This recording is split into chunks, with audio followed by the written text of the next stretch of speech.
be on this show with us. So you guys started doing deep sea fishing. Can you tell us a little bit about that? That's right, Greg. We do deep sea fishing together. We're really good at it. We invented it. It's basically where you just go really deep and you fish. And we have these like specialty hooks that we, it took us a while to figure out how to do. I think we were trying it with coat hangers. And and they were like kind of just not sticking into the fish. Right, and so we had to put like another little tiny mechanism on the bottom of the Something coat a hanger. little sharper. Yeah, something sharper. It was more like a, like a needle. What do you call it? The flipperty gibbet. Fishy hooky flipperty gibbety. Yeah, flipperty shippity gana. Yeah, so that's the different language. Okay, so before you get all skeptical, we know that like deep sea fishing is a thing for other people, but we do it differently. Other people do it from their boats up here on the surface and they fish down to the bottom. We get in our scuba suits and we go down to the bottom and we stay on the floor. It's simple, and it's actually more strategic. I mean, I think we've caught over the last 3 years. We introduced this concept. We've caught about 5,200 fish. That sounds about right. Yeah, We're very commercially successful. How many fish was that? 5,052 fish. Oh, okay. Yeah, fish. Pardon me. We have some water. What's the name of your company? Well, we in the English language, because we have it in every language for translatable purposes. Yeah, Oh, thank you so much. Oh, hold on. I just need a sip of water. Fish operates. Fish operates, not ovaries, not to be confused with ovaries, but fish operates. Fish operates. Fish operates. Where did you get the inspiration for this like revolutionary way to fish? I mean, you're the only people in the world who do this. Where did this come from? Kites. You look at them and they always are flying above you and you wonder why doesn't fishing work like that too? So then you invent it because you can. Right, and we were sitting there thinking, you know what, if we tried fishing up rather than fishing down, we are where the fish are. So we catch a lot more fish. I mean, with each boat trip, I think we catch about 50 fish. It feels so much more real to be on the bottom of the ocean with the fish than it does to be up on the surface. Swim with you the know? fishes. Yeah. How'd you guys meet? We met on That's a fun story. a dive trip. Yeah. We were diving in Barbados, actually. We were, and then I got caught in like the jellyfish and stuff, and she like fished me out and yelled at me to stop crying because I didn't really yell. I was being emotionally supportive. I mean, but a little reprimanded. I was disrupting like the going abouts of the wedding that was happening on your boat. So Speaking of a wedding, I heard you two are gonna tie the knot soon. I know we're not diving into personal life, diving, pun intended, but we do. I mean, that's part of your business. You're doing this together. So how did all that come about? Business, wedding coming up. I mean, Well, we don't want to. I and mean, you can see the ring. you can see my ring. It's 7 carat, and Fishing is good money. Oops. It's good money. Yeah. oh, good money. good timing.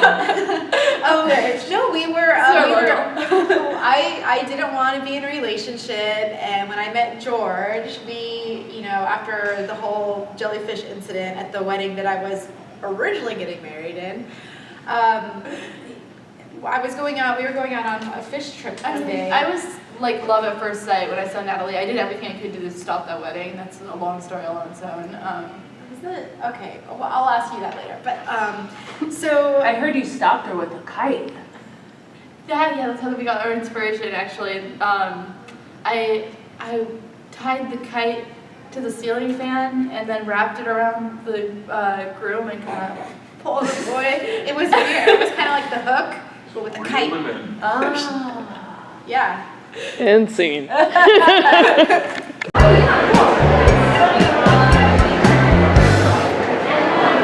All right. So object is going to be.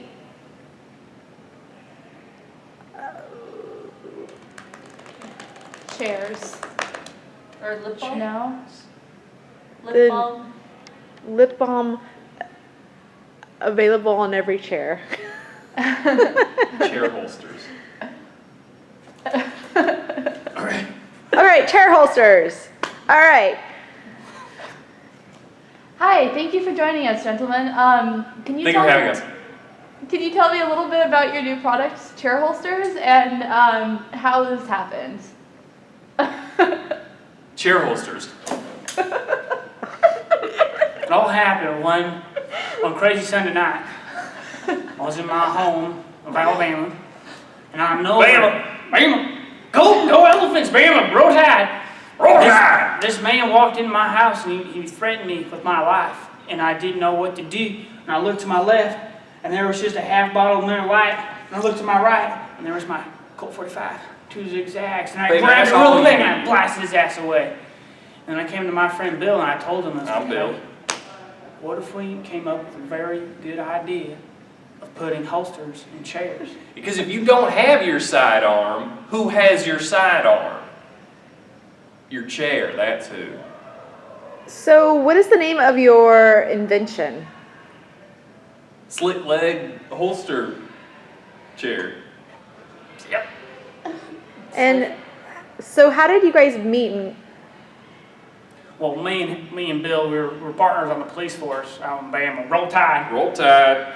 And we've seen our share of blood. Guts. We even finished our... Sentences.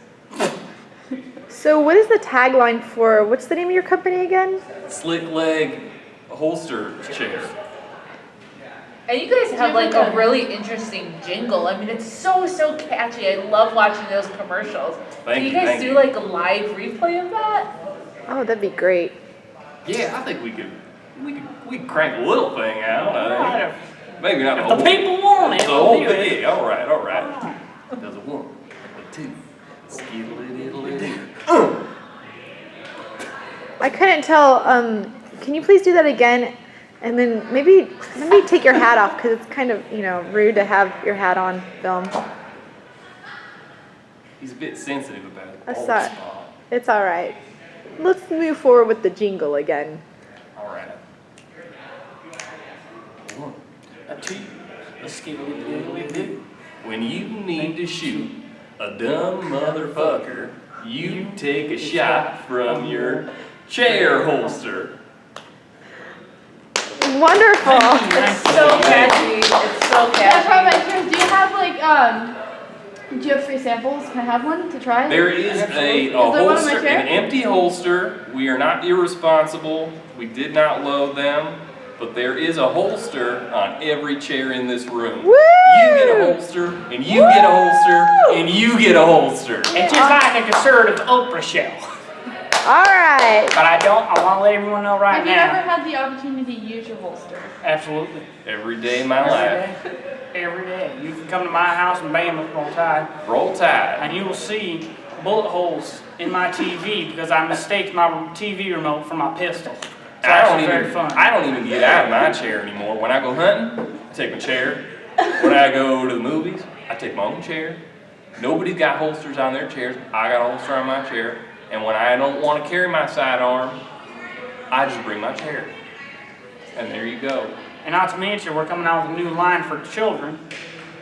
So on every Rocking horse. car seat, rocking horse, stroller, backpack, they're all going to have holsters on them. Now, since this is for children, I know you have a separate jingle that's the catering toward the It's marketing the for same children. thing, just a higher pitch. Oh, let's hear it. A 1, a 2, a skiddly-diddly-doo. When you need to shoot a dumb motherfucker, you just reach for your chair holster. For kids. Kids. Scene.